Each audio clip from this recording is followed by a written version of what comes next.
Thank you for your patience. I think we will now make a start. Talofa lava, Maloe Lele.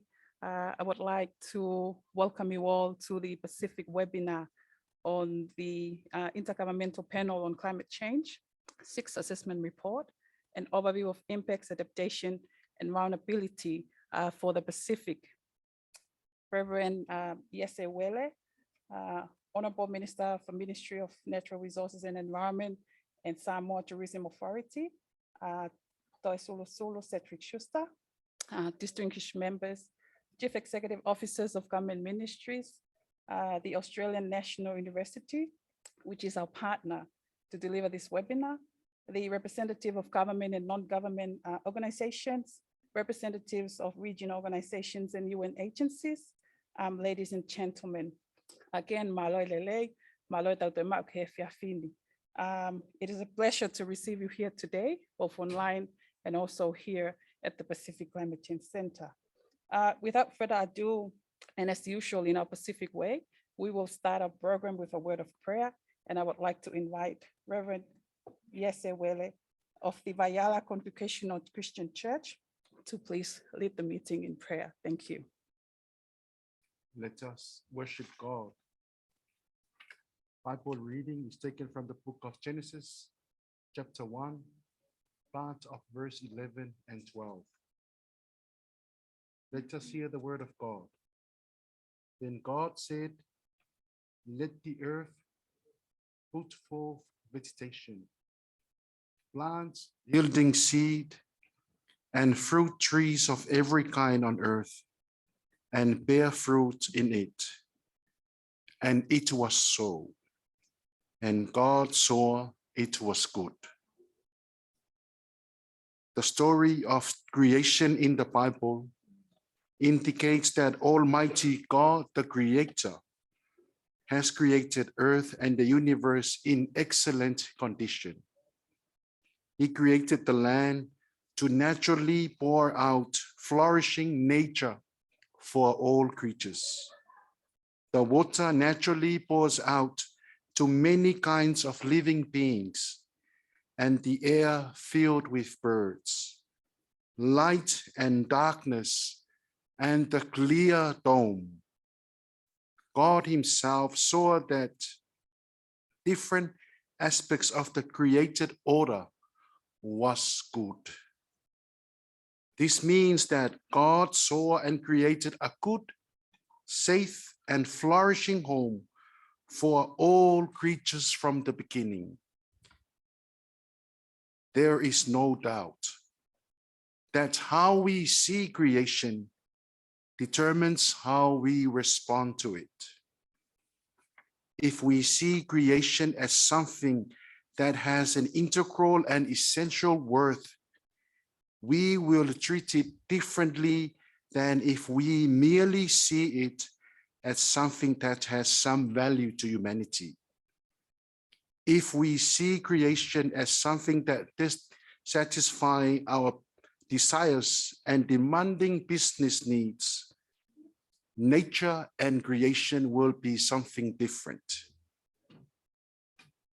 Creation should not be seen and understood primarily in terms of a provider of goods and services, but we must see it as a home for all humanity to live now and generations to come.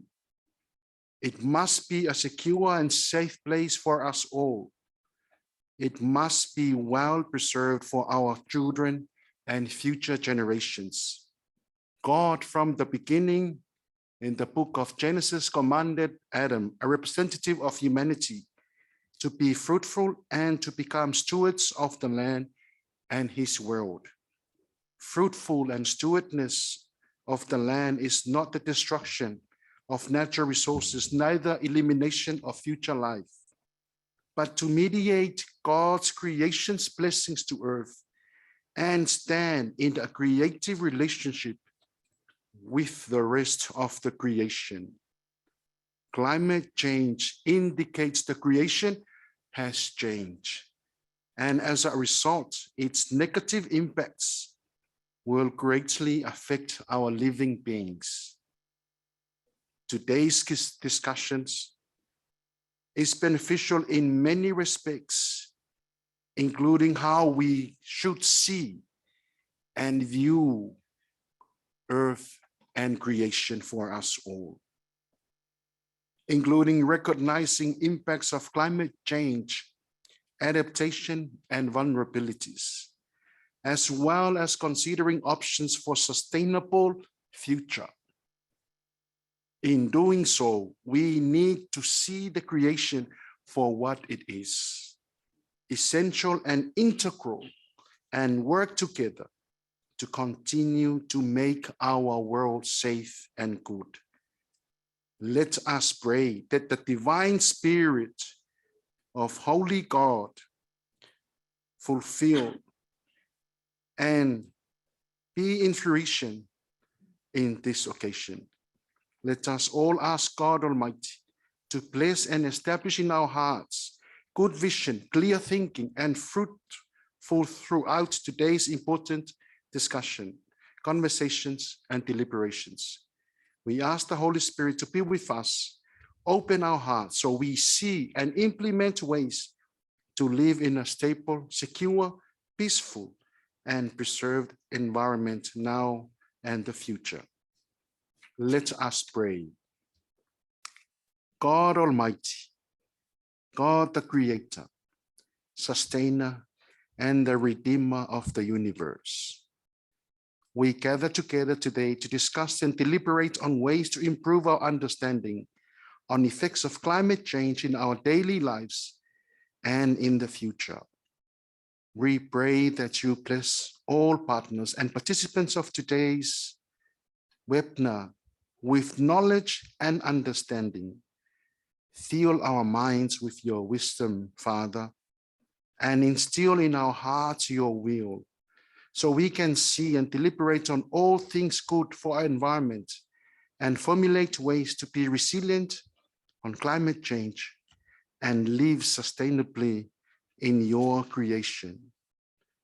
We ask God that you enlighten the world and its leaders in your divine purpose of creation, so that we live peacefully with one another and with your creation.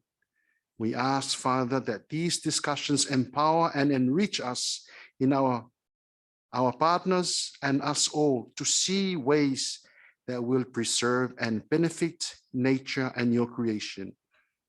We ask that you bless all partners, donors, all those who are involved in making this event and occasion possible. Bless us all. We pray in the name of Jesus Christ our Lord. May the peace and love of the Father, the Son, and the whole never-ending fellowship with you, Holy Spirit, be upon us now and forevermore. Amen. Malo apito faftailava, Reverend Yese Wele, for the encouraging words and for the prayer and blessing of the program today. It is appreciated. I will now call on the Director General of SPREP, who is joining us from Aotearoa, Leota Kosi, for your welcoming remarks. Thank you, Director General. You have the floor.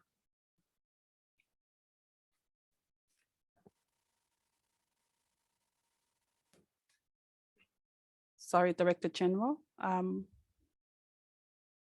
Can you unmute, please? Thank you. Yes. Hello, Pito Ofa. Thank you very much for your welcoming remarks. Good afternoon, Talofa, Malolele, greetings, kia ora from Auckland. First of all, I'd like to acknowledge the words of encouragement from Reverend Yese Wele this morning. And I also acknowledge the Honourable Minister, the Ministry of Environment and Natural Resources of the Government of Samoa, Toeolesulusulu, Cedric, Schuster. Members of the Diplomatic Corps, distinguished partners, crop agencies, UN representatives, and I'd like to especially welcome and acknowledge all of the distinguished representatives of our member countries who are joining us virtually this afternoon.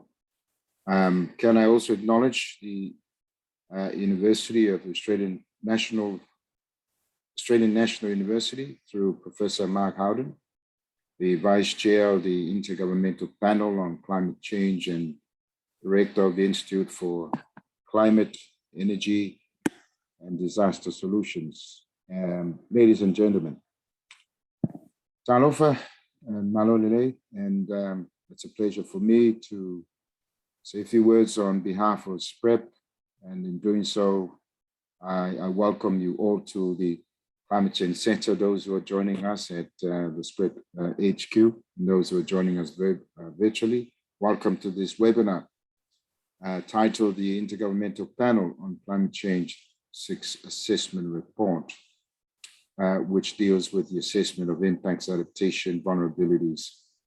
And we are doing this in partnership with the Australian National University. First of all, I'd like to perhaps maybe extend some thoughts and prayers to the region and to especially our member countries who have been continuously affected by COVID-19.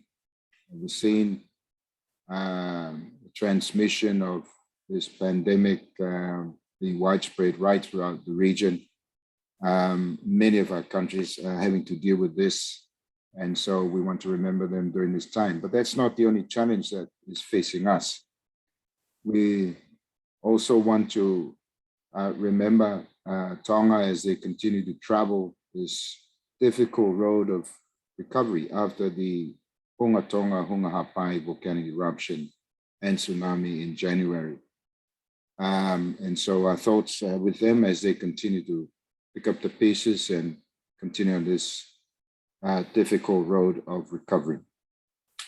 But also let us remember our friends and the people of Australia, particularly those around the East Coast, New South Wales, and also Queensland, who have been affected by serious flooding in the last 2 weeks. Our heartfelt thoughts are with them, particularly for those who have lost lives of their loved ones. Let us remember them during this very difficult time. So I've said those words in context because that's the context in which we are having this webinar, although the focus is on the IPCC Working Group 2 report. I think it highlights the vulnerability of the Pacific region. But let me now focus on the objective of this workshop. So many of you are aware that last week, the 27th of February, the IPCC Working Group 2 report was released, which, as I mentioned earlier, assesses the impacts and the adaptation and vulnerabilities related to climate change. This report recognizes the interdependence of climate, ecosystems, biodiversity, and human societies, and seeks to integrate knowledge more strongly right across a whole range of sectors that includes the natural, ecological, social, and economic sciences. And builds on, more importantly, on the earlier IPCC reports. The message from this report is very, very clear and reinforces some of the key messages from the other IPCC reports, and that is we cannot afford to delay any further. It cannot be business as usual. We have very little time for action, and we need to act now, and we need to act bold, and we need to do it as soon as possible. And also, I think the message is very clear that climate change is everybody's business. Everybody's got a part to play in taking urgent action, whether it be the big countries, the developing countries, and for us here in the Pacific, who are the most vulnerable and are at the front line when it comes to experiencing the adverse impacts of climate change. And as I said, the message is very clear, and it's not something new. We have been advocating as a region for many, many years during the previous COPs, and the most recent one was at Glasgow COP26, where again, the Pacific, led by our political champions, advocated for urgent action. And given the science that we now know of, the message from us as a region has been not only ongoing, but very clear that we need to act now. So coming to the report, I'll just mention maybe one or two key points. Not only does it reinforces the importance of science, but the science spells out the alarming consequences due to human-induced action, which has caused dangerous and widespread disruption. And it's affecting our lives. We're seeing it today. We're seeing it here in the Pacific. You know, we're seeing it everywhere. In Australia, one part of the country is facing floods, and the other part of Australia are facing, looking at near drought conditions. And these are circumstances that are being made worse by human intervention. And it's happening not just in one country, but right throughout the world. And what's worrying about this report is that, you know, it is the most vulnerable people and the most vulnerable ecosystems. And that speaks of us here in the Pacific. It is us as the most vulnerable people and our vulnerable ecosystems that will be hit even more so if we do not act. We need to keep on the 1.5 degrees Celsius pathway in order for us to avoid catastrophic effects on not just on the Pacific Island countries, but on the whole world. We stand to lose many of our islands due to sea level rise and the loss of people, our cultures, our livelihoods, and so forth. So this is the message that we have been conveying to the global community for many, many years. And the science keeps telling us that this is what's happening. And the science tells us that we have got very little time to act, and we need to act now. We all know about the vulnerability of the Pacific, you know, to natural disasters. I've already mentioned a few in my opening remarks.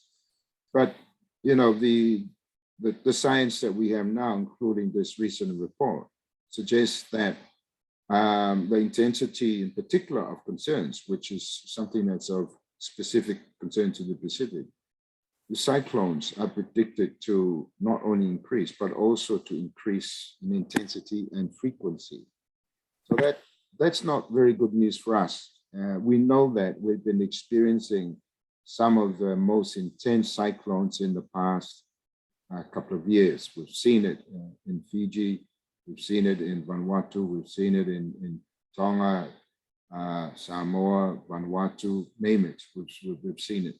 And so we are not passive here in the Pacific, even though our emissions are very, very small. We're not passive. We've been active in terms of not just advocacy, but taking the lead in terms of adopting renewable energy, making sure that our energy roadmaps will ensure that we will reach 100% targets of renewable energy before 2030. Some of us are almost there. And so the problem is not, of course, on us, but we are doing what we can in order to help what is a global problem.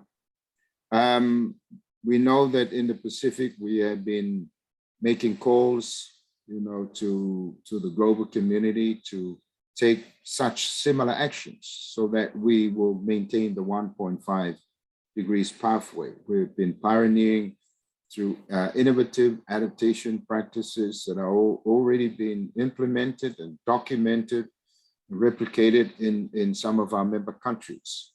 And the Pacific Climate Change Center, which is hosted here by SPREP, continues to work in partnership with our partners, our member countries, on its mandate to coordinate climate change action in the Pacific.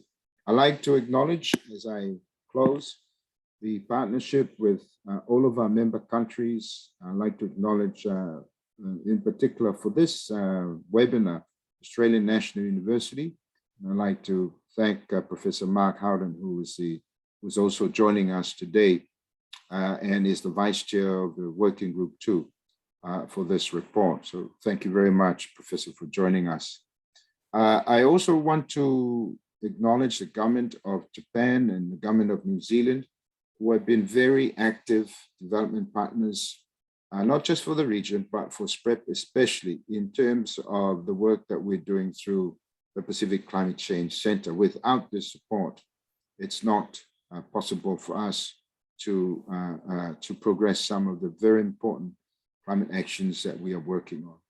We also want to acknowledge all the research institutions, our crop partners, the UN, private sector, for all the work that we're trying to do together. And that's what it should be. As I mentioned, climate change is a global problem, and we must all have an interest to make sure that we are all part of the solution. Thank you very much. I wish you all the best. And once again, malo pito, and good afternoon.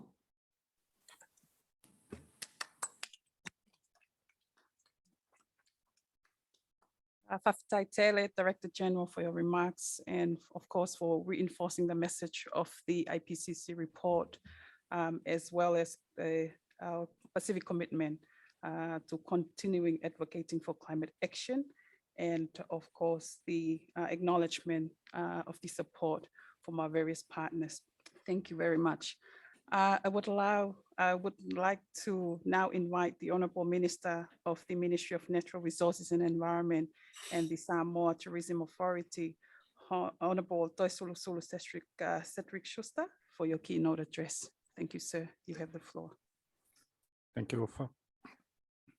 Reverend Yese Willie, Leota Kosi Lotu, Director General of SPREP, distinguished delegates, ladies and gentlemen, talofa to everyone.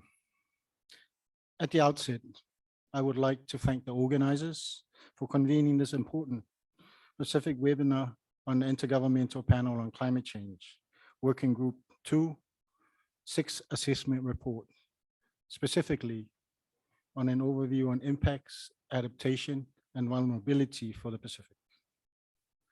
Climate change is a complex, multidisciplinary issue that affects all sectors of society and the development agenda more broadly. On the 28th of February 2002, the IPCC, as the world's most authoritative source of climate science and approved by 195 countries, published the Working Group 2 contribution to the 6th Assessment Report. This assesses the impacts of climate change, looking at ecosystems, biodiversity, and human communities at the global and regional level. It also reviews vulnerabilities and capacities and limits of the natural world and human societies to adapt to climate change. The IPCC's objective since 1988 has been to provide governments at all levels with scientific information that they can use to develop climate policies. The AR6 is a continuation of this work and will provide current climate change information across 4 reports: a physical science basis, impacts and adaptation and vulnerability, mitigation and climate change, and the synthesis report. The report confirms that we are not on track to meet the Paris Climate Agreement. And based on all scenarios, we'll see a 1.50 degrees increase in global temperatures from 2021 to 2040, and will exceed this increase by 2041 onwards, reaching up to 3 degrees in temperature increase by 2060 and up to 5.7 degrees at the end of the century, using the highest emissions scenario.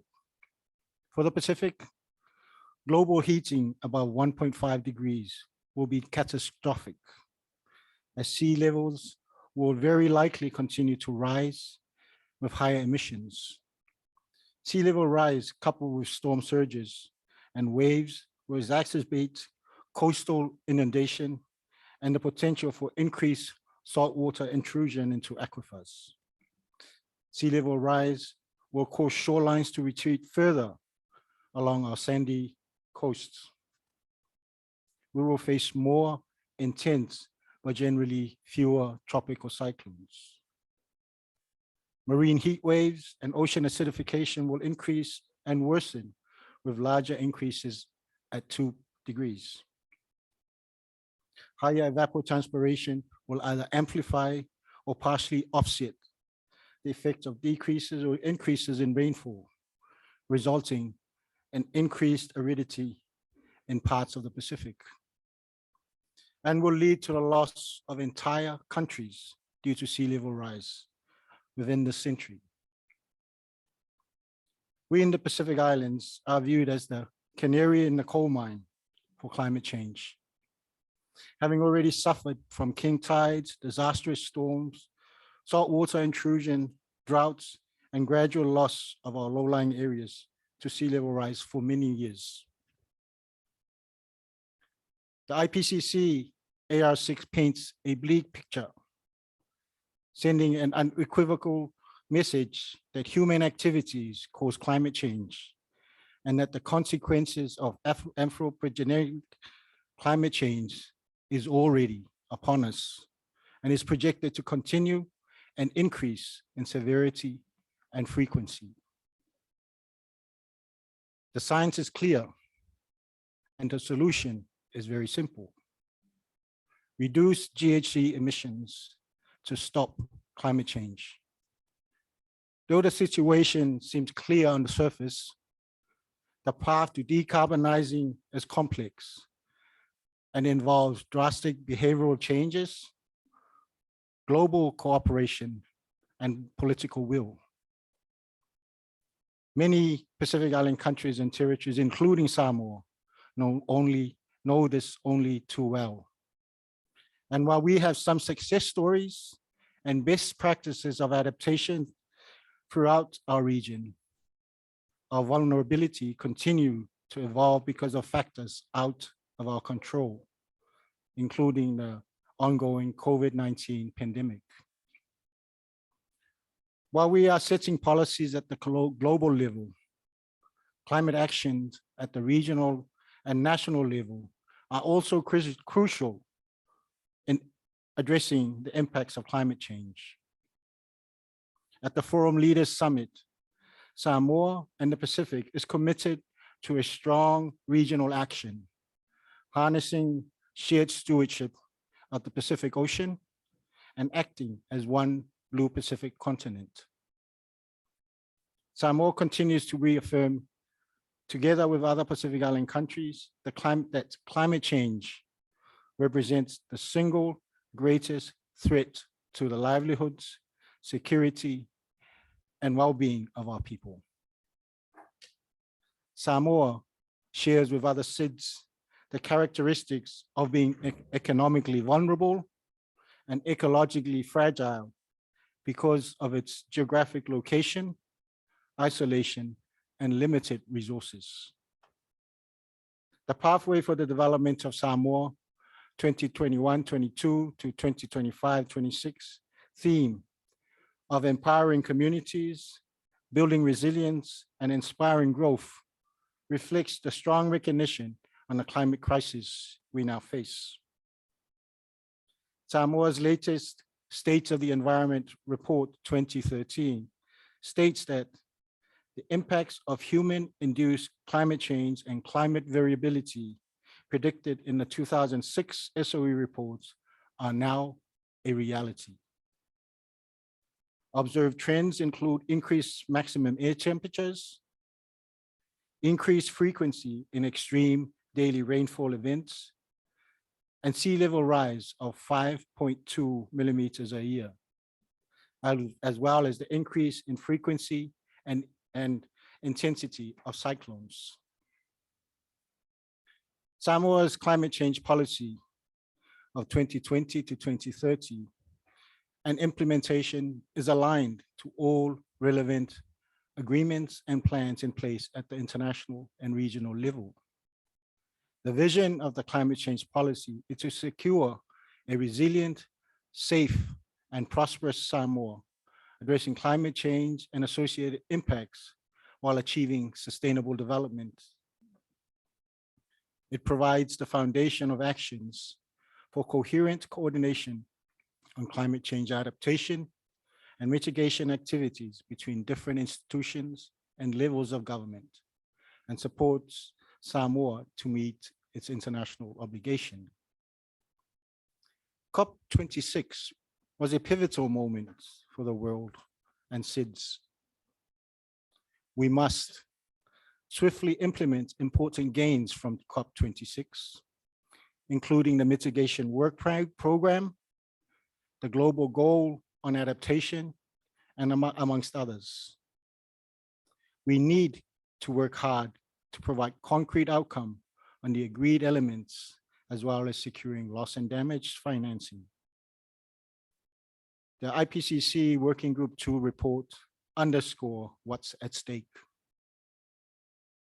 As a region known to be vulnerable to the impacts of climate change, we should continue at the national and regional level to be proactive to implement mitigation and adaptation work, building capacity both technically and with our resources, whilst revving up our voices for the scaling up of climate financing. We must continue to be seen and heard at the international arena, pushing for our priorities as a Blue Pacific for human behavioral changes, global cooperation, and political will to decarbonizing the world. In closing, I wish to sincerely thank the organizers for convening this webinar. It is important to foster networks and continuing our partnership with SPREP, the PCCC, and other centers of excellence to disseminate research and scientific assessments to assist countries implement practical solutions and actions to combat climate change and build resilience for Pacific people and communities. Manutele Fontanga, Soifua, Mayamanuia, God bless. Whawhetai Telelava, Honorable Minister for Environment and Tourism Authority. Thank you for reinforcing the objectives of the report to assist government to design transformational policy and also reinforcing the solutions we need to take to address the risks posed by climate change. And I also like to acknowledge your reaffirmation of Samoa's commitment to the climate change action through its national pathway, climate change policy, and the reports. Thank you very much, Honorable Minister. Ladies and gentlemen, online and here at the Pacific Climate Change Center, we have concluded the formalities and I would like to move on to taking a group photo before we go into the next session, which is the panel, the presentation from Professor Mark Howden. So we will have 5 minutes to take a group photo, and then we will move on to the next session. Thank you.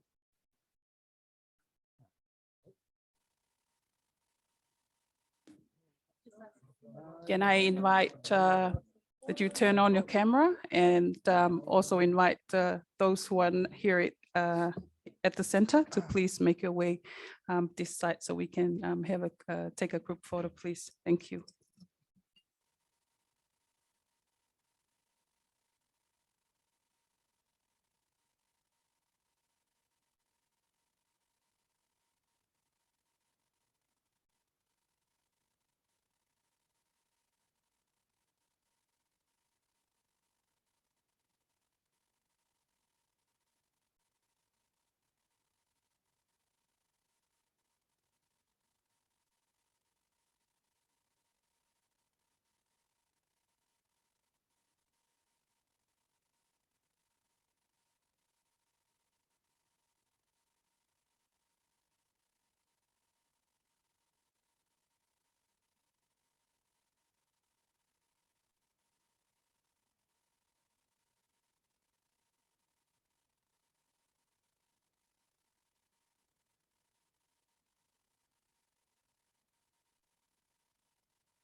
Yeah.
Thank you. We will start in a minute with the presentation.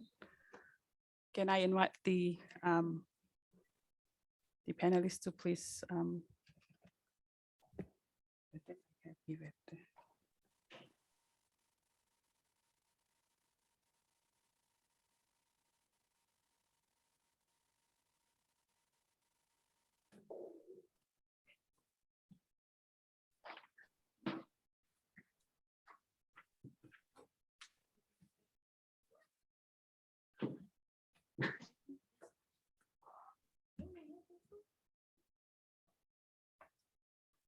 Thank you, participants, for your patience. We'll now move to the session 2, which is the presentation from Professor Mark Howden. May I kindly just give a brief background to Professor Howden. He is a vice chair of the Intergovernmental Panel on Climate Change and also the director of the Institute for Climate, Energy and Disaster Solutions at the Australian National University. Mark has been a major contributor of the IPCC since 1991, with roles in the 2nd, 3rd, 4th, 5th, and now the 6th assessment report, and also sharing the 2007 Nobel Peace Prize. He also helped develop both the national and international greenhouse gas inventories that are fundamental to the Paris Agreement and has assessed sustainable ways to reduce emissions. Mark has worked on climate variability, climate change, innovation, and adaptation issues for over 30 years. Good to have you on board, Mark, and I also would like to acknowledge the support from the Australian National University. You have the floor. Professor Mark, thank you. Thank you very much, Offa, and thanks for SPREP and the Pacific Climate Centre for hosting us or co-hosting this event with us, and it's very much appreciated. So before I start, I'd just like to acknowledge the traditional owners of the lands on who I stand, that's the Ngunnawal people, and pay my respects to elders past and present. I'd also like to acknowledge Mahilani Delaney, who's the co-author of this presentation with me, and also her contribution to developing the fact sheets. So we've got a series of fact sheets available at that address down the bottom of the presentation, and those are prepared for the Pacific Islands on 6 different topics, but taking the information from the IPCC and presenting it in an easily understood and digestible way. So I encourage you to download those fact sheets. So I will just start to share my slides here, and hopefully that will be showing up now. Offa? Yes, confirming we can. Perfect, excellent. Thank you. And so Yeah, so just noticing that the URL down the bottom if you want to download those fact sheets. So what we're dealing with here is an absolutely massive report, which has been many years in the preparation, and it's had many people across the Pacific involved in it, and particularly Morgan Wairu, who was a coordinating lead author on the Small Islands chapter. And so I'd particularly like to acknowledge Morgan's involvement in the development of this report. But this report is only one of many, and the Minister and also the Director General mentioned this. We've got multiple IPCC reports in this 6th assessment cycle. So the first of those reports was what we call the 1.5 degrees report, which laid out the case for keeping temperatures down to 1.5 degrees and the difference between 1.5 and 2 degrees in terms of impacts. And the key quote that came out of that was, this report shows that we need urgent and unprecedented change across all aspects of our society if we're to keep temperatures within manageable limits. Subsequent to that, we had the land report, then the oceans report. Last year, we had the IPCC climate science report, and that was called a Code Red for Humanity. And then this report, which was released last week. And the Antonio Guterres from the UN described this as an atlas of human suffering and a demonstration of the abject failure of leadership in relation to climate change. So then those are very strong words, but I think they're appropriate as my presentation will show. Now in a few weeks' time, we've also got the IPCC report on mitigation, emission reduction, and we're also looking to have a similar event with the PCC in relation to the release of that report. And then later this year, we've got the synthesis report, which brings all of these different reports together in preparation for the UN Global Stocktake, which essentially assesses how well are we doing on climate change. Now, if we look at this report, it's a massive report. It's over 3,600 pages. It was prepared by 270 authors and over 600 contributing authors. Those authors were drawn from 67 countries, with around about 40% of those authors from developing countries and the remainder from developed countries. And the Pacific, I would hesitate to say, but I think this is accurate, is underrepresented in terms of its contributions to this report. So there's room to move in terms of increasing the involvement of Pacific countries in these IPCC reports. You had just over 40% of women contributing to this, and that author group as a whole cited 34,000 papers, different scientific reports, in the production of this IPCC report. And in the process, they dealt with more than 62,000 comments from reviewers, from governments and from other scientists and non-government organisations, each of which has to be dealt with explicitly. And because this report builds on previous IPCC reports, such as the 5th assessment report, I think it's fair to say that this provides the best understanding to date of climate impacts, adaptation and vulnerability. And in part, that's because we've got increased data since the 5th assessment report. So we've continued all of those scientific studies and written them up, and so there's more information to be drawn together. But also in part because those years since the last report, those 8 years, at least 7 of those 8 years were the hottest years on record. And possibly, depending on which climate record you look at, it could be 8 out of those 8 years were the hottest years on record. So we've got a lot of lived experience to draw in to this report as well. And I think that's a really important message, which was repeated by the previous speakers, is that we are already seeing impacts on climate change. And importantly, when we look at what sort of the evidence base and the confidence in detecting climate change and attributing impacts to climate change, we've made significant steps. And that's what this graph, which comes from the Small Island chapter of the Working Group 2 report, shows. And essentially down the bottom, it talks about confidence in the detection. So how easily can we detect climate change impacts?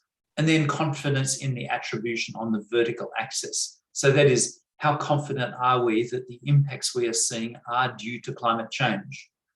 And we can see, for example, in the top right-hand corner, that's the high and high element of this graph. You can see that we're very confident we're detecting climate change impacts, and they're attributable to climate change, human-induced climate change, in terms of coral reef bleaching, in terms of submergence and flooding, and species range shifts and behaviours. So we've had a significant improvement in terms of our scientific understanding. But through this presentation, I want to just put up a proposition to you. So this is actually a quote here from the well-known psychologist Daniel Kahneman, who's written about climate change and how it impacts on human minds and how our human minds interpret climate change. And his proposition is that the human mind is not equipped to deal with climate change because we see it as distant, both in terms of space and in terms of time. It's abstract, and it's also contested. People argue over it. And I think the combination of the Working Group 1 report and this report essentially blows those arguments out of the water. I would argue that it's no longer geographically distant, because what this report shows is climate change impacts are hitting every continent, every island, every ocean, every sector of human activity right now. And so it's no longer spatially distant because it's happening on our doorstep, and it's also time-wise, it's a near and present danger. And it's no longer abstract because these impacts are real, they're significant, and they're meaningful for us as humans and our societies. And I would argue it's no longer contested.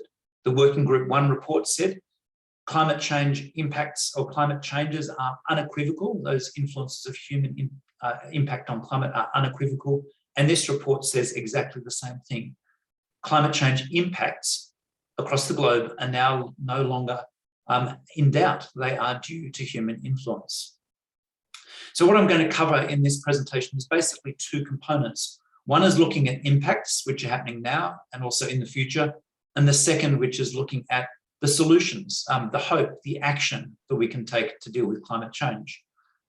Now, firstly, just a very quick coverage of some of the underlying climate stresses. And really important to note that the Pacific is already being impacted by both slow onset stresses and extreme events, the acute things, which, for example, are happening right now on the east coast of Australia. So the slow onset stresses on the left-hand side include increase in air temperature and ocean temperature, changes in rainfall patterns, sea level rise, which has already been mentioned, and also ocean acidification. As the ocean absorbs carbon dioxide, it becomes slightly less alkaline, and that impacts on all sorts of processes, including coral reefs. And in terms of extreme events, as a proportion of the cyclones we're experiencing across the globe, there's more category 3, 4, and 5 cyclones, the really bad ones. And within each category, the average wind speed is increasing. And the wind speed is the real cause of much of the damage in cyclones.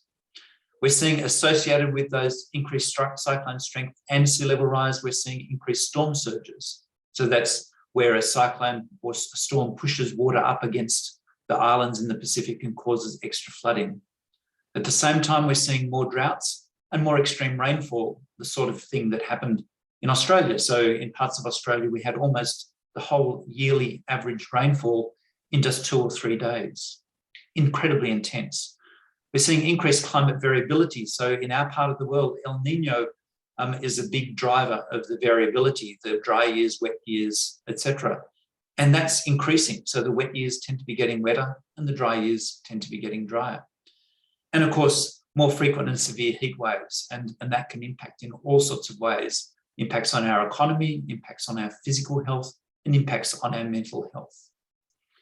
And when we look at the accumulation of evidence that these impacts are already happening across the world, we see this a map like this. So this is drawn from something over 78,000 different sets of data. And what this shows is when you divide the world up into small squares, you can actually see the number of studies per grid square. And many parts of the world are understudied, and that includes our oceans. So there's not as many studies on our oceans as there are on our land.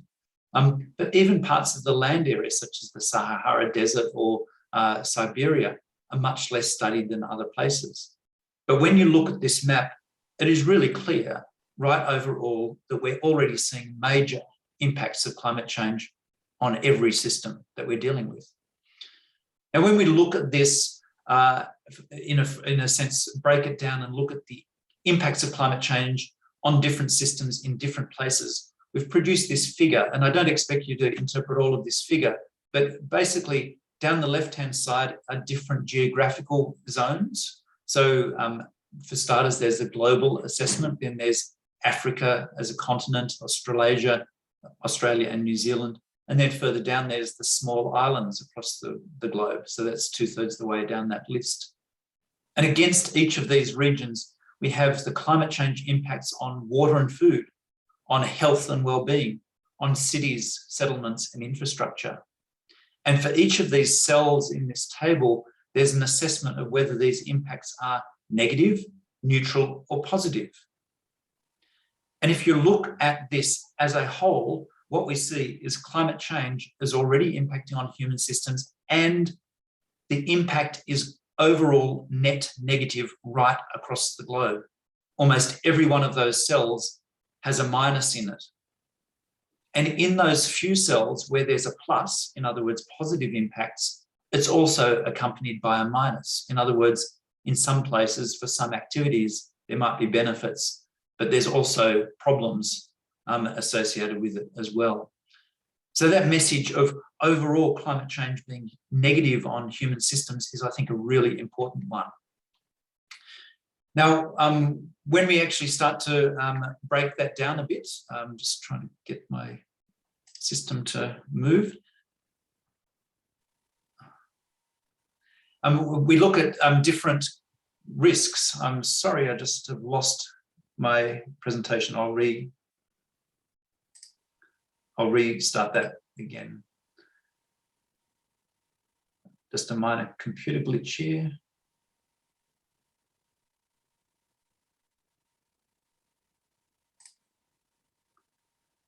Sorry about this. Come on.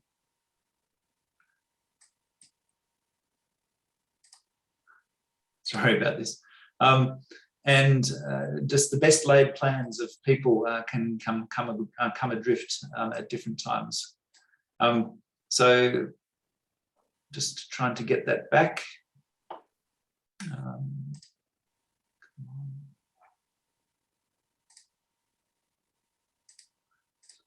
So the next thing I was going to say is, just while I'm messing around with the computer, is that the next slide shows that we're already seeing and concerned about projections in terms of really critical systems like food security, here we go.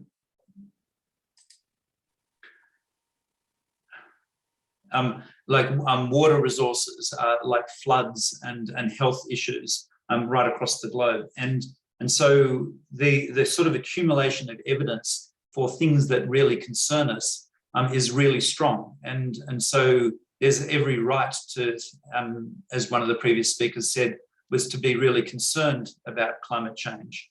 It's a real significant problem for us. So I'll just keep that off again, and hopefully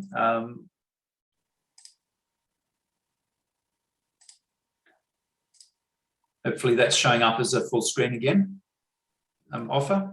Yes, confirming that. Okay, so just reiterating, heat stress likely to increase, water scarcity in many places, including Pacific Islands where sea level rise goes up and salinity of water lenses is going to be a problem. Food security is a big one for the Pacific Islands, and of course flood risk associated with sea level rise, and also those storms that I mentioned before. So what we're seeing is accumulation of risks, and of course in the Pacific Islands we see significant potential inundation or flood events affecting many islands and the large portion of populations of these islands. So what this particular map shows is how the proportion of populations of different island groups or island nations across the Pacific are likely to be affected by sea level rise and flooding. And we can see that in some islands groups, that's the majority of the population. So no news there, but just reinforcement of existing concerns. In these reports, the IPCC reports, ever since the third assessment report, we've produced what we call the burning embers diagrams, which are risk assessments. And what these do is they show the link between climate change risks for different concerns based on different emission scenarios. So we see on the left-hand side of this panel are different greenhouse gas emission scenarios. There's the lower ones are the very low and low emission scenarios that attempt to keep temperatures below 2 degrees, and if possible down to 1.5. And then we've got the high emission scenarios which result in increased temperatures over time.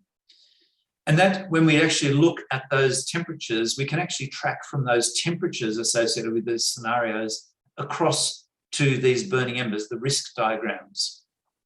And if we just, for example, look at the first of those bars, where it says unique and threatened systems, if we think about that as biodiversity and ecosystems, what we can see is that these colours, which indicate if it's white, it's no risk. If it's a sort of yellowy colour, it's a moderate risk. Red is high risk, and the sort of purpley red is very high risk. In other words, unmanageable and irreversible risk. And we can see, for example, for our ecosystems as a whole, once we're at 1.1 degrees, which is where we are now in terms of global temperature rise, we're into that high risk zone. And as we head towards 2 degrees, we go into that irreversible and unmanageable risk zone. And if we look at, say, extreme weather events, the risk profile is very similar. Once we get a bit above 1.1 degrees, we start to get into that high risk zone. And then by 2 degrees, we're heading into that irreversible and unmanageable zone. And if we look at these burning embers, unfortunately, they weren't produced for the small islands. And so I don't have a series of those for small islands. But if, for example, we look at warm water corals, which are very relevant in the Pacific, that's the left-hand bar, we can see that already at 1.1 degrees, we're already in the high risk zone. And if we go to 1.5 degrees, we're starting to go into the unmanageable and irreversible. And once we go to 2 degrees, we're right into that irreversible and unmanageable risk. So really significant concerns. And when we translate that to other issues for the Pacific Islands, we'd see similar, maybe not quite so problematic risk profiles. This report also, for the first time, raised the concepts of complex and cascading risks, at least the first time for IPCC. So a complex risk is where multiple things interact, where you have perhaps coastal development interacting with increased cyclone damage, interacting with sea level rise. And then there's cascading risks. And so a cascading risk is where one risk triggers another, which triggers another. And so, for example, we may have cyclone damage, which triggers economic loss, which means that you have people who can't build buildings which protect themselves against climate change, which then gives them physical and mental health concerns. And so you get this cascade of risks. And so it's important not to think just of individual risks, but these complex risks and cascading risks. Now, if you think about the coral reefs, which I just highlighted before, there's just a few pictures to illustrate this. And again, I'm sure you're quite aware of this, but if you look at the left-hand side, we see a healthy reef, one of those reefs which may have occurred in past decades. We see a reef in the middle, which has had some damage from climate change, such as high temperature bleaching, loss of species composition, lower complexity, lower fish diversity, lower productivity. And then on the right-hand side, we've got a degraded coral reef where it's just had back-to-back coral bleaching events with very few species, very small growth, very low productivity. And importantly, when we're looking at coral reefs, we see that climate change is interacting with other factors, such as pollution, like nitrate pollution from the sugarcane country that happens in Australia, sedimentation from development in the catchments next to the reef, coastal development, which may disrupt the reef, and damage from problematic fishing practices, such as using explosives on reef. And if we look at the impact of climate change on marine productivity across the Pacific, we see even under a low emission scenario, which is the left-hand panel, we can see significant areas have large-scale reductions in productivity of the range from 10 to 30%. But however, there are a few places, including, say, east of Fiji, which actually are projected to have increases in animal biomass and productivity. And a lot of that seems to be associated with movement of species associated with changes in ocean currents and ocean temperatures. If we look at the right-hand panel, which is a high emission scenario, hopefully we never get anywhere close to this. But if we do go there, essentially right across the Pacific, again with that small area to the east of Fiji, it's projected to be significant lower animal biomass and marine productivity. And of course, that impacts on things like health, food security, nutrition security, and export earnings, because in many island nations, the fisheries associated with those nations are significant export dollar earners. So what I've just painted out there is a picture of significant projected damage and losses. And clearly we need urgent action to adapt to climate change. But at the same time, it's not just focusing on adaptation. We also have to focus on reducing our greenhouse gas emissions. And we need to make sure that those happen together rather than separately. So if we look at adaptation, one of the key figures coming out of this in the summary for policymakers was what we call a feasibility assessment. So rather than expect you to read the whole thing, I'll just zoom in on part of it, the top part of this feasibility assessment. And this deals with essentially the oceans and terrestrial ecosystems. So what we have is different key risks in this table, such as risks to water security or food security. And then we have a series of possible adaptation responses, such as forestry adaptation, water use adaptation, cropland management to adapt to the climate change. And for each of these adaptations, we assess the potential feasibility of those adaptations. With the bigger the dot, the more feasible it is. And that feasibility is assessed on these 6 different criteria or dimensions, such as economic feasibility, technological, institutional, social, and other feasibility factors. And we also assess for each of these adaptation options whether there was synergies or otherwise with emission reduction, with mitigation.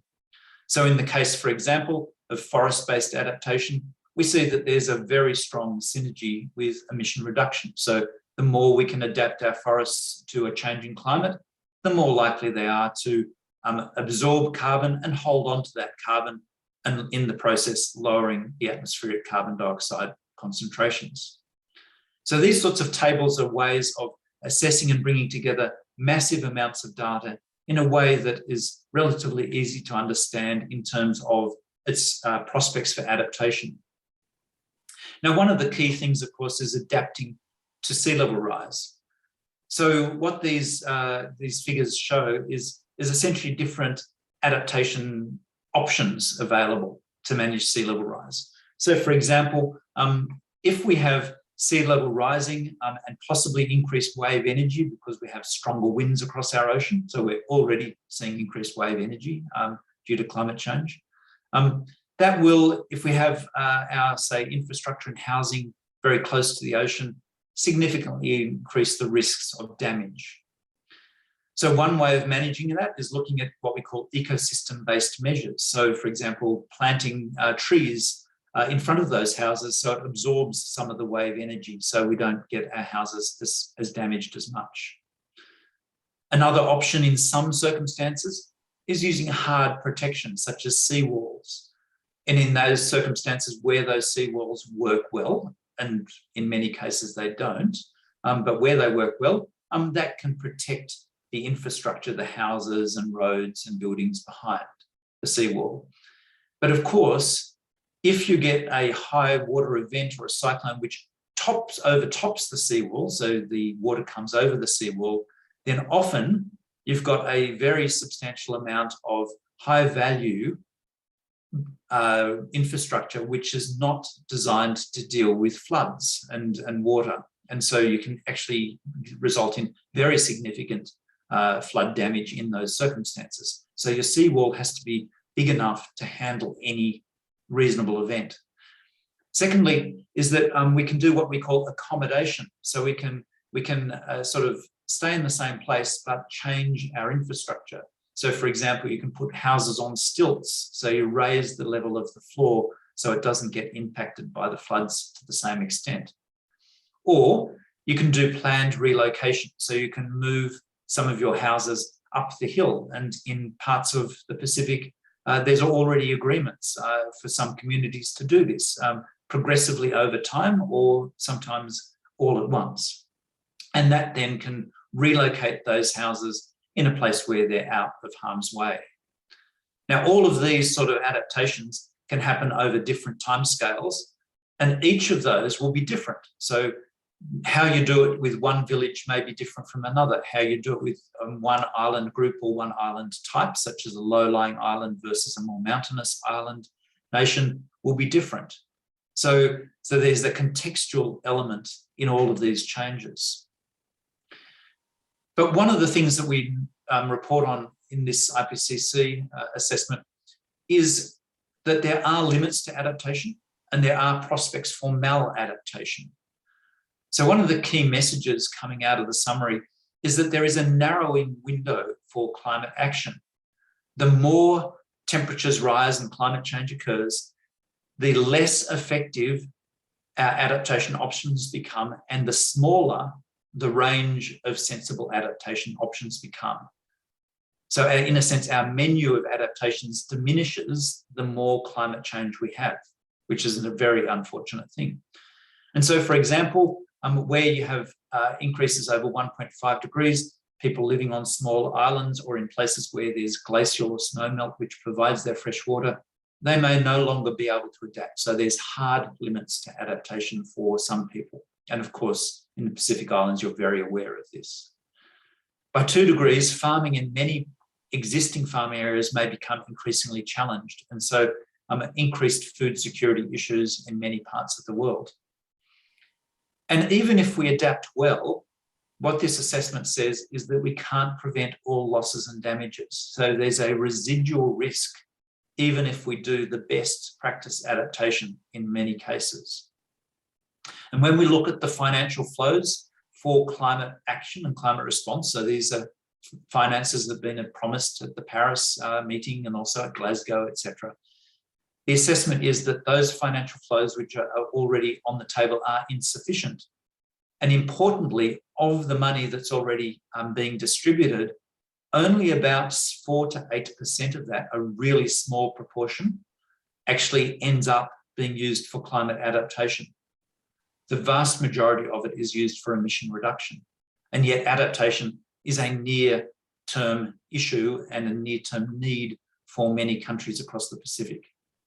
And of course, we need to be very aware of the possibility of maladaptive responses. So for example, doing something that locks us into future vulnerabilities, or doing something which increases greenhouse gas emissions, which makes the problem worse, and so makes our adaptations less effective. What we see across this report is that there's increasing gaps between the adaptation action which has been taken and what is rationally needed for the current and future climate changes. And unfortunately, these gaps in adaptation are the largest amongst lower income populations, so the poor and disadvantaged people, and those gaps are expected to grow. So clearly that's an argument for accelerating climate adaptation, so making it happen a lot faster. And some of the things that can accelerate climate adaptation, which are identified in this report, is strong political commitment and follow through across all levels of government, and integration of action across all levels of government. We need good, strong, clear institutional frameworks which have clear goals and priorities that define responsibilities by different actors. We need to continue to enhance our knowledge of risks and of adaptation options, because doing that can improve adaptation responses and increase the co-benefits from adaptation. Because this is likely to go on for decades and decades, and we're not going to get everything right the first time, we need to monitor and evaluate adaptation measures as they're implemented, not just to track progress, but so we can accelerate our learning so we can do adaptation better and better over time. And inclusive governance is identified as something that is really important. And in particular, this inclusive governance needs to prioritize equity, climate justice, and inclusion. And that inclusion of different voices in adaptation responses is a key theme throughout this assessment report. So participatory inclusion of different social groups is really critical for positive adaptation outcomes. And this is one example, the relocation project in Fiji, where all of the people in that village and more broadly have been included in that process. And the last thing I'd emphasize is that when we're dealing with adaptation, we assessed these against achievement of the Sustainable Development Goals. So the Sustainable Development Goals are identified over on the right-hand side of this panel, the different colors in, you know, the symbolic sort of colors for the sustainable development. And on the left-hand side, we have each of those adaptation options that I showed up before in the feasibility assessment. So each of those adaptation options is assessed against the sort of co-benefits with ecosystem services, the way in which it can contribute to resolving issues of gender equity or income disparity and income inequities.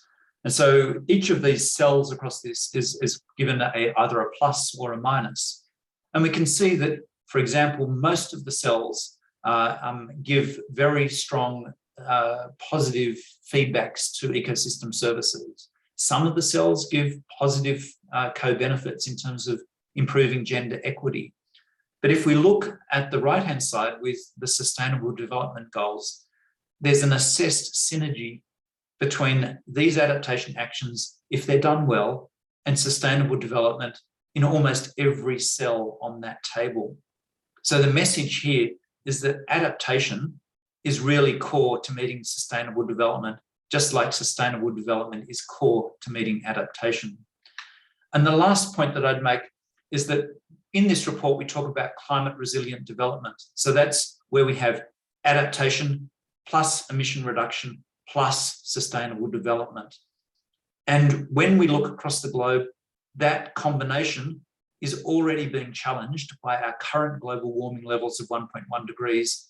And as the temperature goes up to 1.5 or possibly 2 degrees, that's going to become ever more difficult to achieve.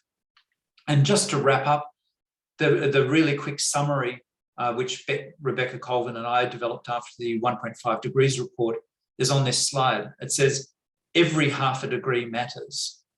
Every year matters. There's urgency. And every choice that we make matters. And again, just drawing your attention to the URL here on this slide, which has the fact sheets which we've prepared with PCC for the Pacific, so you can read those at your leisure. And I'll stop there. Thank you.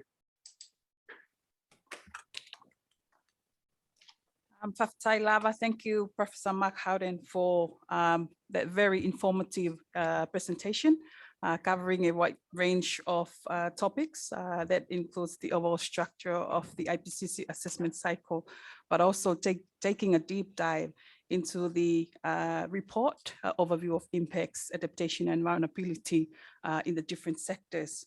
And of course, importantly, the adaptation options for the Pacific and opportunities for the Pacific to engage more in the IPCC process and report. Thank you very much, and we appreciate your time. Colleagues, I can see that there's already a few questions on the Q&A box. We will now, we will now transition to the panel discussion, and at the end of the panel discussion, we will try and address the questions. Can I now move on to session 2, which is the panel discussion? I would like to, as your moderator, I would like to introduce the distinguished panel for this afternoon. First up, I have Dr. Lotu Tawale, the Assistant CEO for Meteorology Division at the Ministry of Natural Resources and Environment. And Dr. Lotu has worked in the meteorology field for about 15 years, for over 15 years.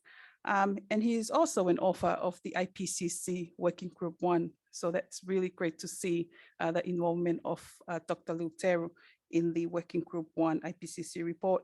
I graduated with a Doctor of Science in Meteorology from the Nagoya University in Japan. And he is now the ACO for the Ministry of Environment in the Meteorology Division. I would also like to introduce Ms. Philomena Nelson.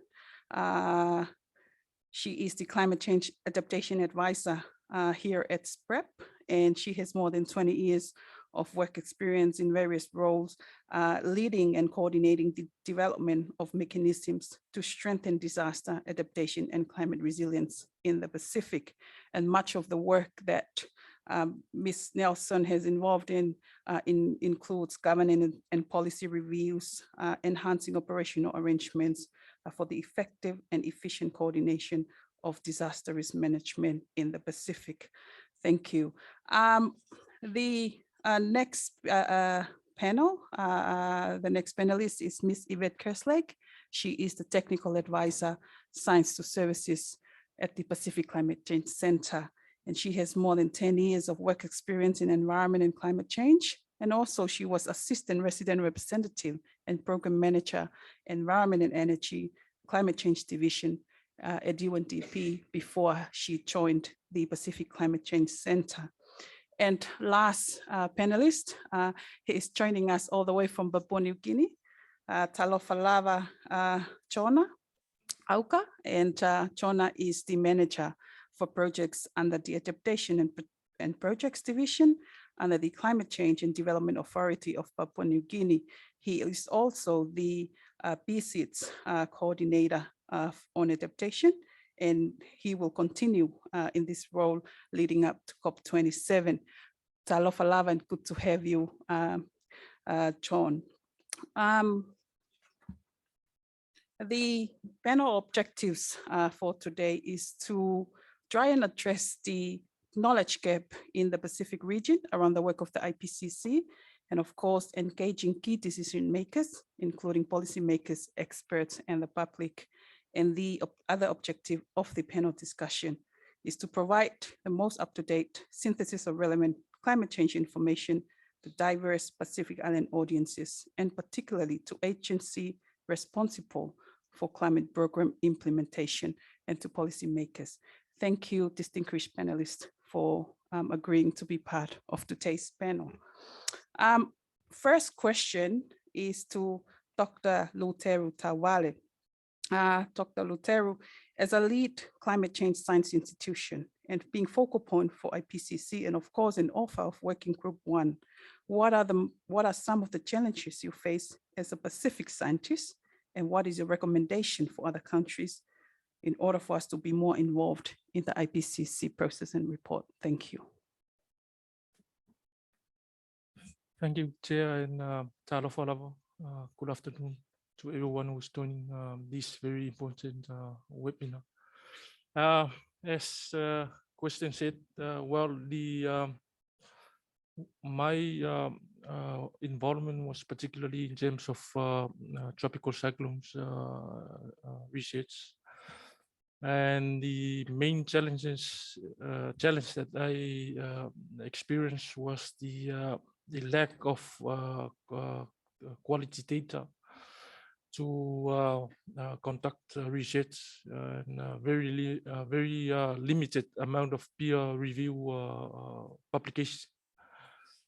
Not having the right resources to conduct research here in our Pacific Islands, particularly in terms of technology,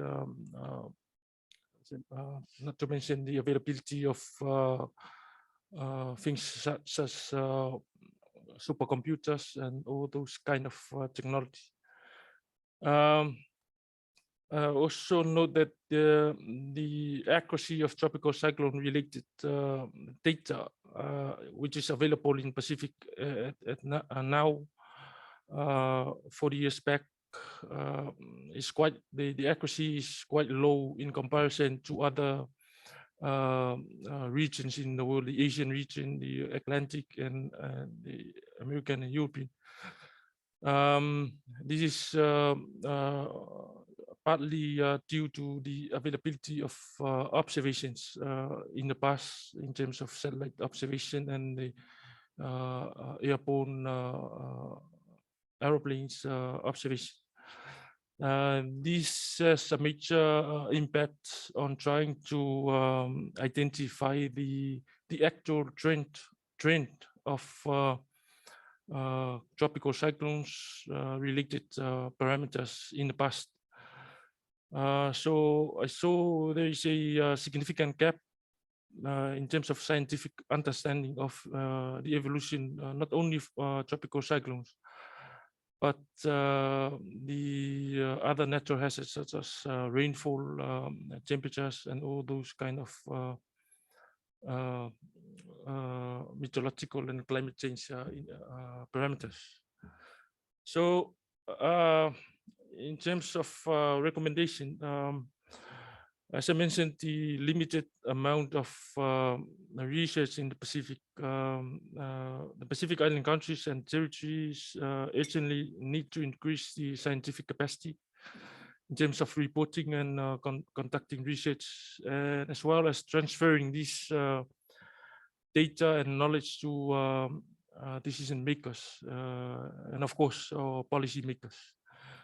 The need to strengthen the partnerships with relevant institutions and to build and share capacity and make the most of what's available. The limited resources that is available, we need to make the most of what's available to our Pacific region.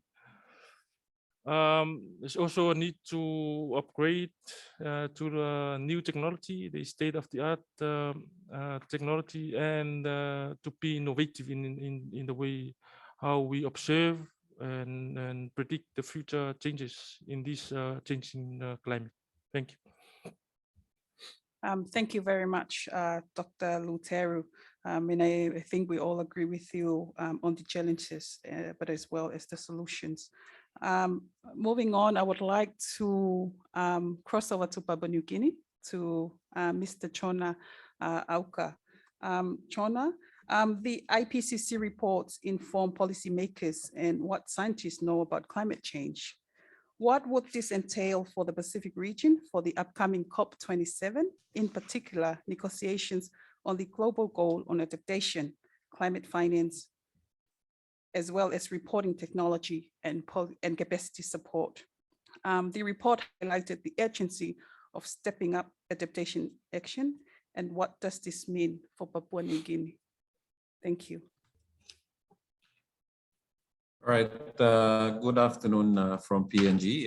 Thank you very much, Ofa, for giving me the opportunity this afternoon to share with you some key messages on the current negotiations around adaptation at the UNFCCC. I think coming back to the questions that have been provided, last year in Glasgow, COP26, we saw that, with the discussions around adaptation, one of the key areas was around trying to finalize or look at ways, especially, for us in the Pacific, trying to negotiate the global goal on adaptation. And within the negotiations, as the PC's coordinator on adaptation, one of the key messages that we got out of the negotiations, and then after COP26 was the launch of the 2-year Glasgow Sharm el-Sheikh WEC program, which is going to be ongoing for the next 2 years. And it's a significant step forward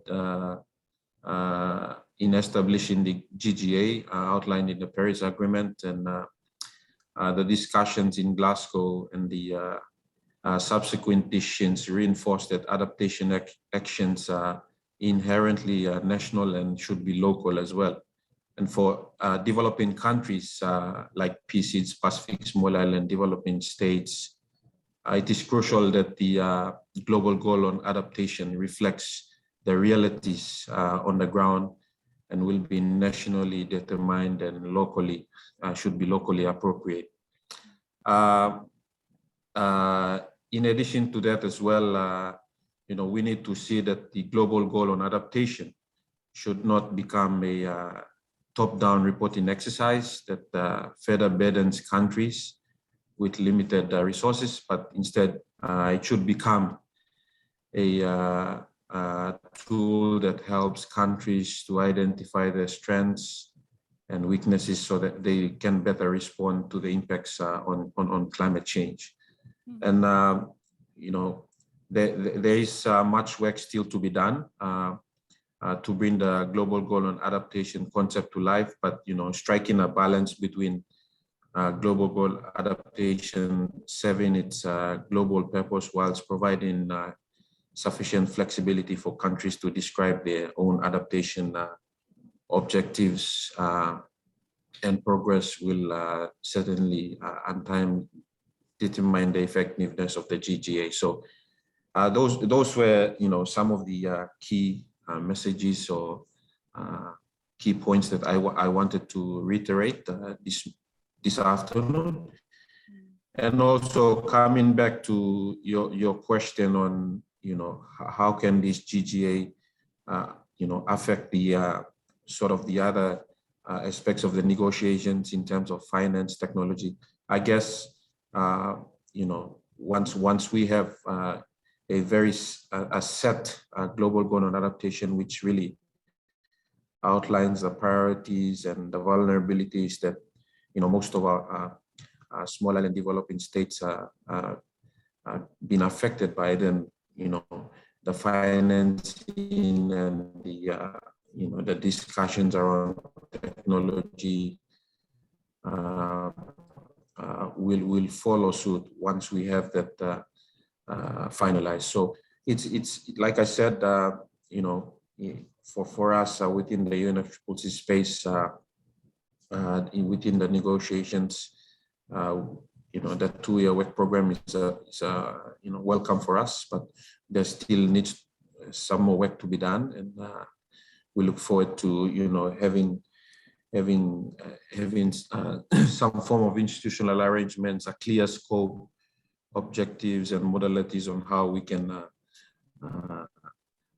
frame the global goal on adaptation.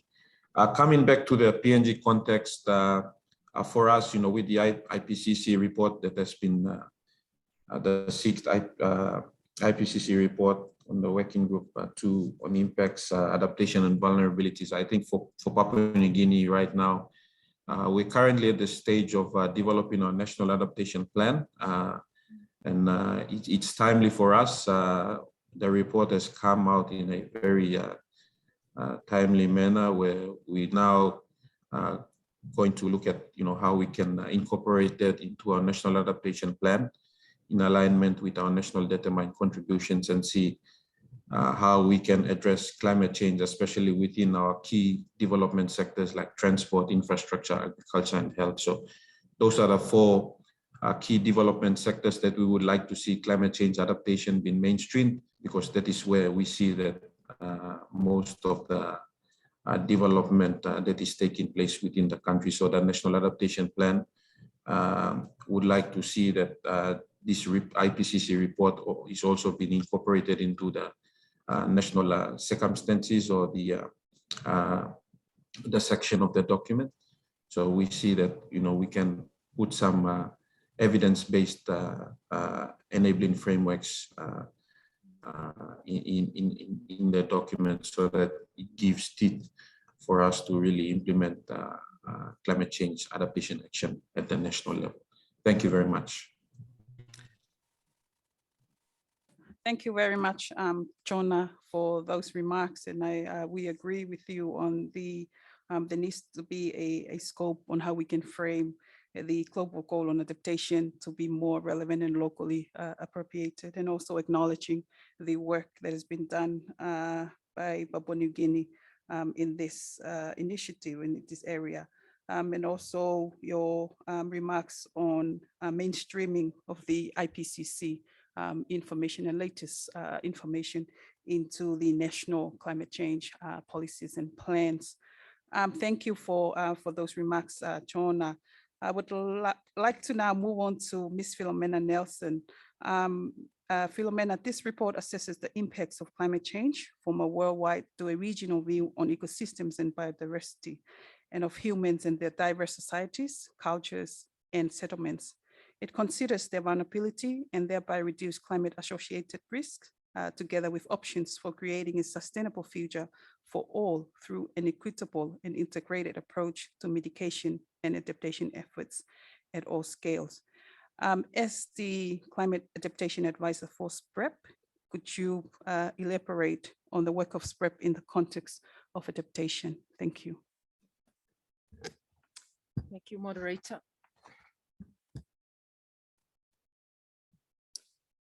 The focus of the work of SPREP in climate change is on the application of science, coupled with traditional knowledge across sectors, as well as the implementation of adaptation and mitigation solutions, as well as supporting the Pacific countries in enhancing their climate change policies and nationally determined contributions, as well as strengthening national capacities and positions on issues pertinent to the Pacific during the UNFCCC negotiations.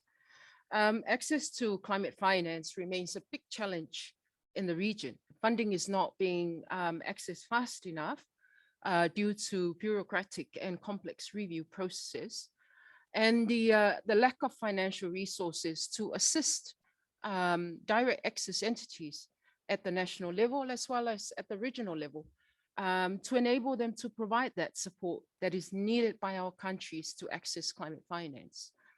SPREP as an accredited entity is supporting some of the Pacific SIDS through the GCF readiness and support program to help them strengthen institutional and governance arrangements as well as systems and processes in order for them to access climate finance either directly or indirectly with the support of regional and international accredited entities to the GCF and the Adaptation Fund. It is also supporting the Pacific SIDS to access the National Adaptation Planning Fund through the GCF to strengthen their adaptation planning process and develop their national adaptation plans and facilitate the support for the implementation of priority adaptation actions. Through the National Adaptation Planning Project, SPREP will be working in collaboration with the PSIDS that we are supporting at this stage in updating climate projections and impact scenarios, building on the findings of the IPCC special reports and the work that our regional organization and some of our partners have been developing in the last 20 or so years, as well as updating climate change vulnerability and risk assessment, which is an ongoing process, which will then inform practical and sustainable application actions at community, sectoral, and at national levels, as well as enhancing skill sets and knowledge to enable countries and their communities to undertake future adaptation planning and implement their adaptation actions. Part of that program is also to develop project concepts to ensure that the key adaptation priorities of these countries that are identified in their NAPs are implemented in the near future. We have also just completed the development of the Pacific National Adaptation Guideline, which we hope the Pacific Islands can use to meet their specific adaptation needs. and to help guide their planning processes that contribute to building long-term resilience and assist them in achieving their transformative adaptation outcomes. This is part of our efforts to contextualize what has been agreed at the global level, given that each Pacific island is different and unique in terms of their topography, their environment, their culture, their language, and the way of life. The report shows for the first time that irreversible loss and damage is already a grim reality for the vulnerable countries such as our Pacific Islands. Although the Pacific Islands have contributed the least to the climate catastrophe, we are the front line of the catastrophe. And with the continued increase in emissions, the Pacific is on the pathway of losing islands, sovereignty, culture, identity, and our homes that we call the paradise in the future. Therefore, the issue of loss and damage, and I can see a lot of questions around that to you, Professor Howden, on loss and damage, is at the heart of the Pacific asks at the UNFCCC or during the Conference of the Parties. In fact, the issue of loss and damage was first raised by Vanuatu before the UNFCCC came to life. There are places in the Pacific that have never experienced inundation before, but now they have. There are also areas in the region where coastal and river revetment have been built with the hope that this will prevent inundation, but are no longer able to withstand the increasing inundation levels that we have observed to date. In 2020, SPREP commissioned a study and developed a framework to inform potential development of a climate change insurance facility and also financing options or mechanisms. The aim of this initiative was to have this support the work in addressing the issue of loss and damage.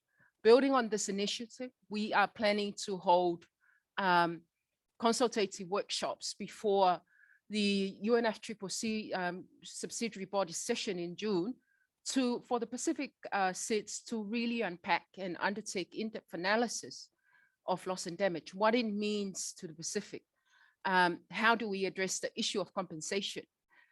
What is a loss and damage facility might look like? And what evidence base that is needed to support national action to address loss and damage? What methodologies should we use to assess climate change induced loss and damage? And how this will feed into the PSID's positions on this very issue. And also looking into capacity building to ensure our Pacific people are fully informed about this issue. And to conclude, Moderator, the report itself emphasizes that time is of the essence. The window to secure a livable and sustainable future for all is rapidly closing. We need to scale up and speed up adaptation actions, actions that are transformative, inclusive, that take into consideration the specific needs and challenges of the Pacific people. There is no time to continue in the current pathway of using fragmented and incremental approaches. We need more climate finance, and access issues needs to be addressed urgently, and which this organization continues to raise with the multilateral funds, in addition to what the PSIDs have been raising so far. Thank you, Moderator. Thank you very much, Philomena, for those remarks, and they were very important, especially the assistance through SPREP on the developing and of the adaptation and review of the national adaptation plans, and also your assistance to the Pacific in their efforts to access the Green Climate Fund. I'm also aware of the Pacific National Adaptation Guidelines. I think this will be very crucial guidelines for the use of development and review of NEPs in the countries. Thank you very much. The last question to the last panelist for today is to you, Ms. Yvette Kerslake, in your role as the technical advisor, science to service, and also including research for the Pacific Climate Change Center. Can you elaborate on the role of the Pacific Climate Change Center and how it relates to the IPCC Pacific webinar and most recent findings that we introduced in the fact sheets in partnership with ANU? Thank you. Malo Albito, Ofa, and talofa lava to all our distinguished participants online, and malo lava leonusai to all our participants in the Pacific Climate Change Center.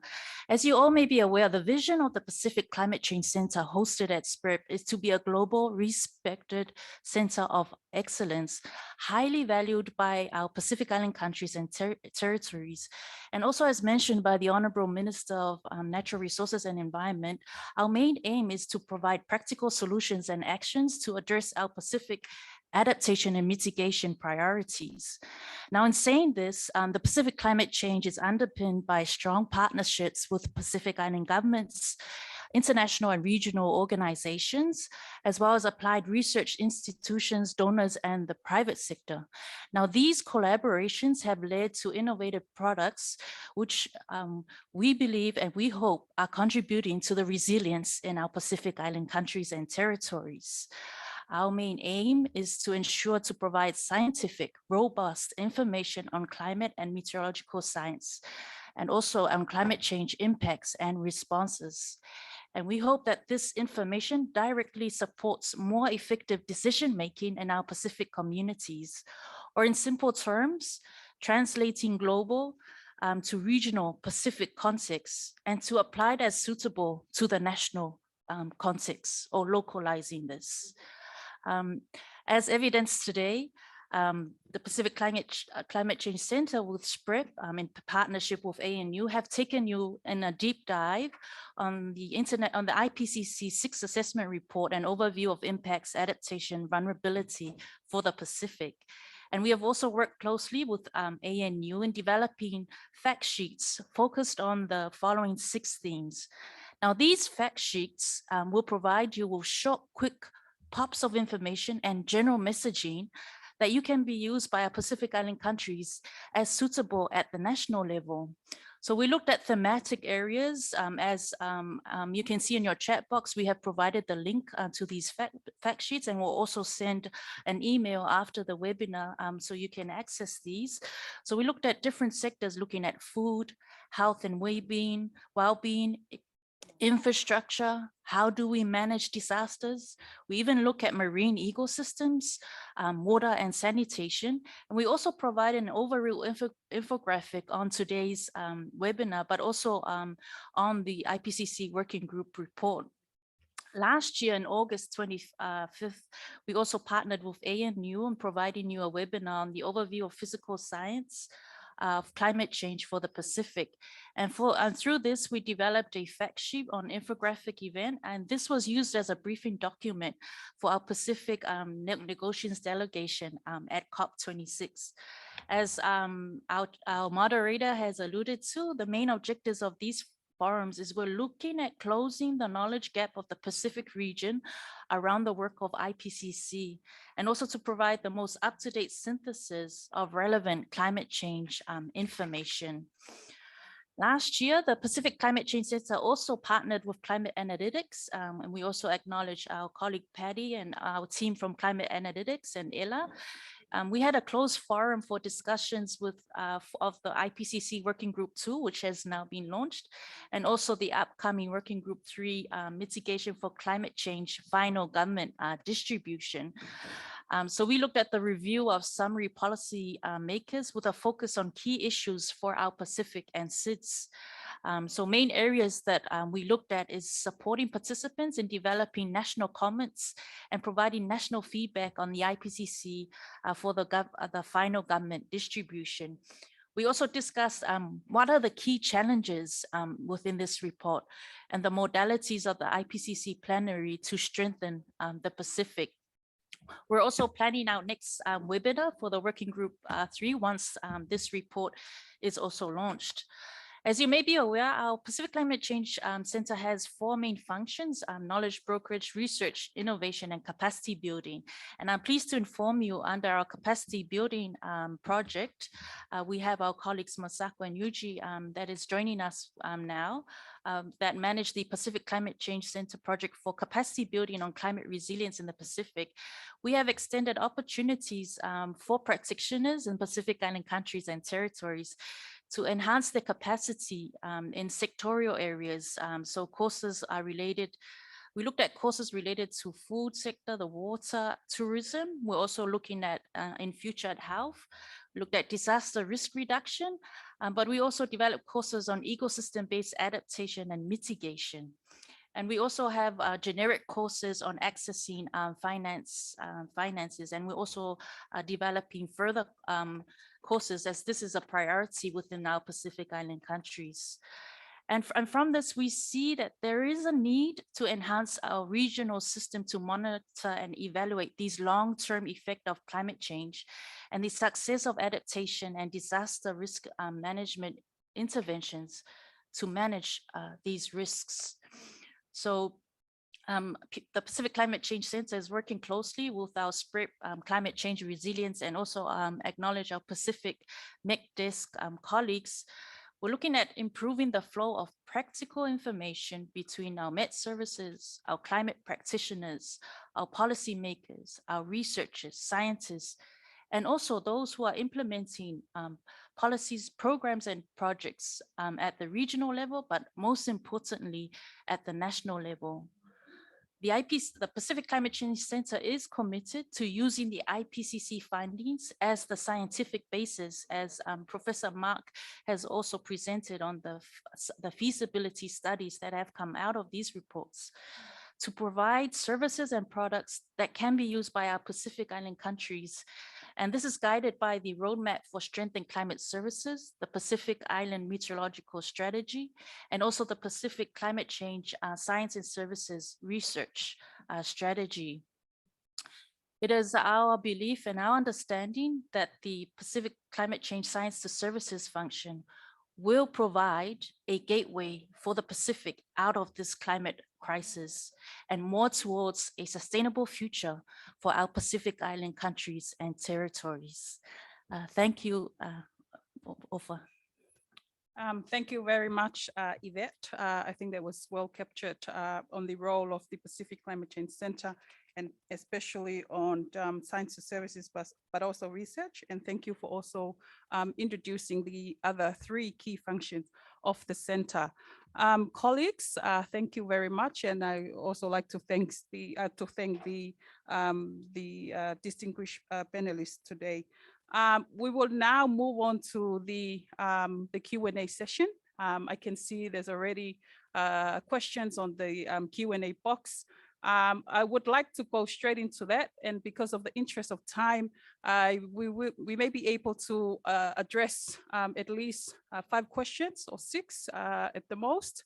And the first question on our chat box is from Espen, and I think I would like to give this question for Mark to address. The question is, at the end of the IPCC sessions, there were attempts to introduce the issue of historical emissions.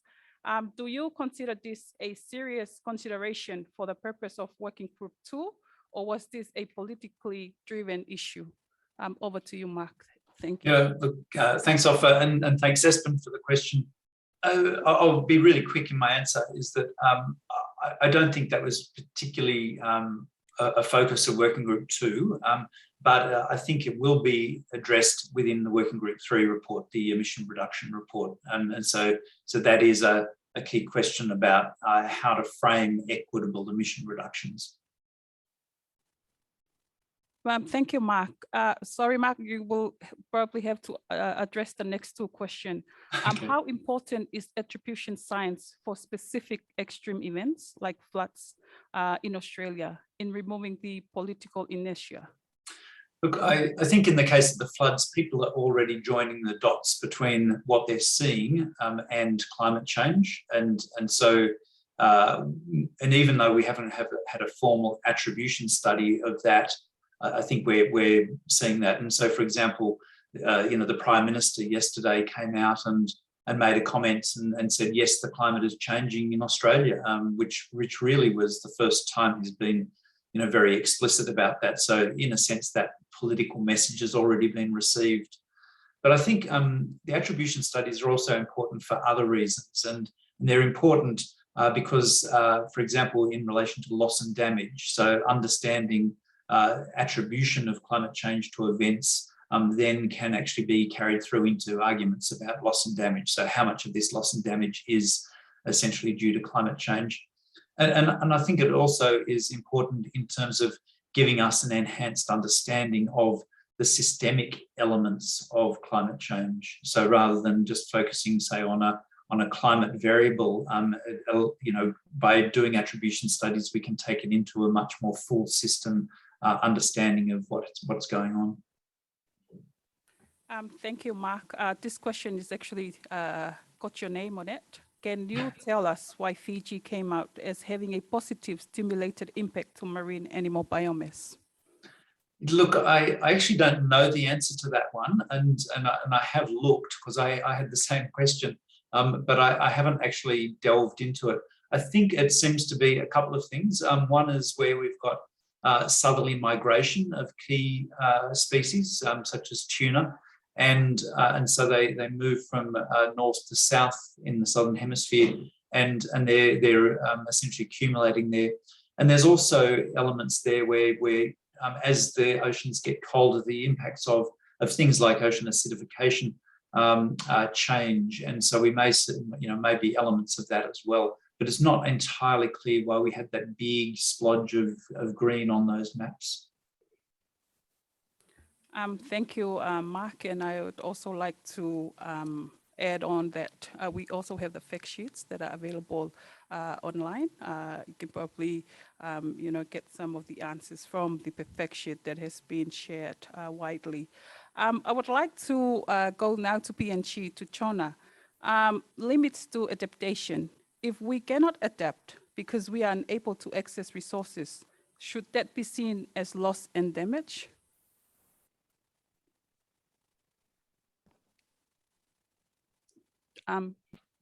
Chona, yeah, thank you, Chona.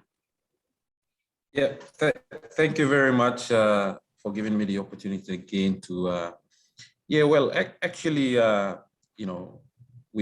I think there are limitations to adaptation, and and there are also options to look at how we can adapt.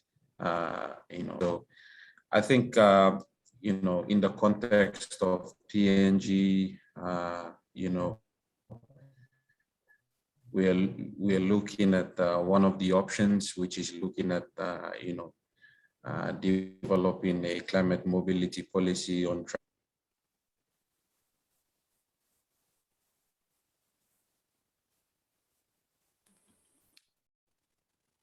Sorry, I think we have a bit of connection with Chona. Are you able to hear me now? Yes, we can now. Thank you. Okay. All right.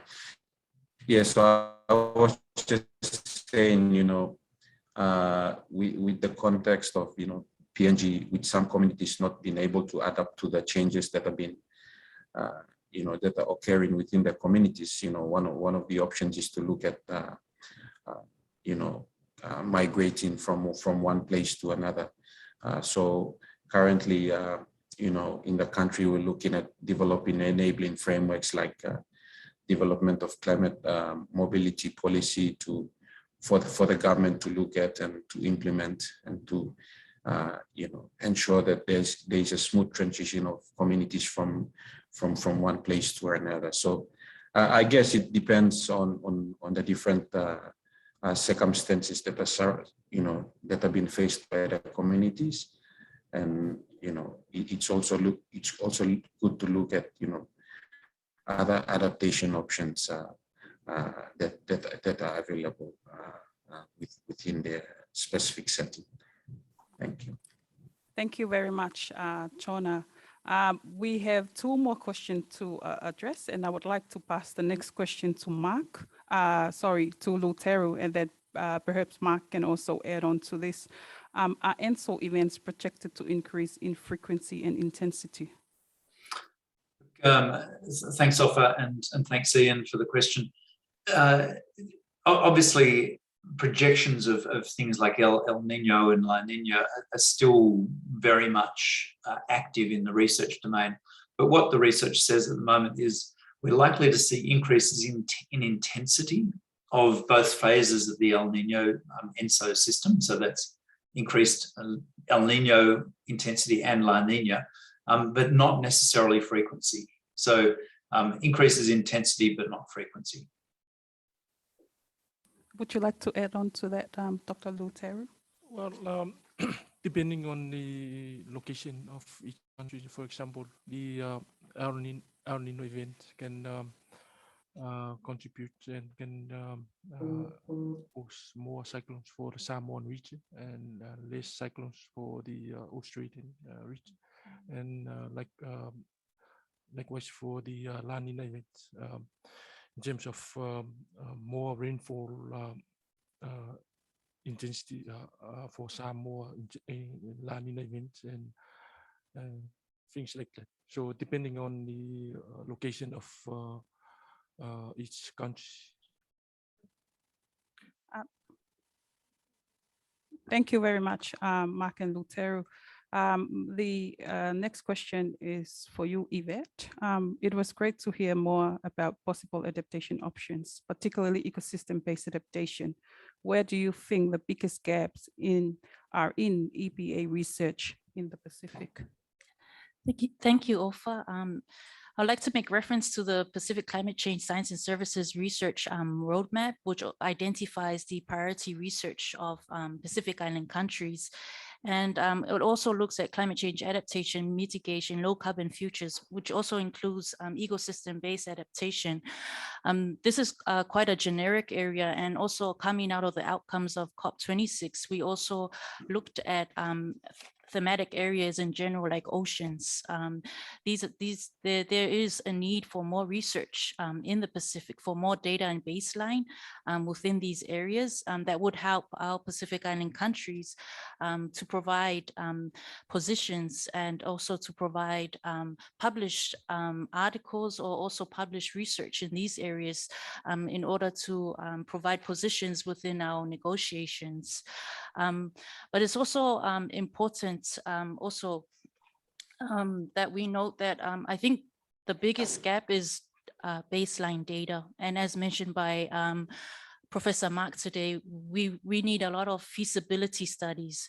I generally believe that the success of projects and programs is built upon a well-developed concept of a project that is built upon baseline information that is available and credible, that has both quality and quantitative data.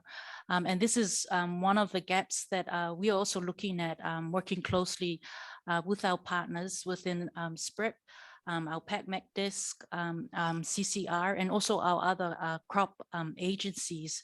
Another area that I also like to acknowledge our CCR team and also our PACMEC desk that they're also looking to, and which is applicable to our Pacific context, is traditional knowledge.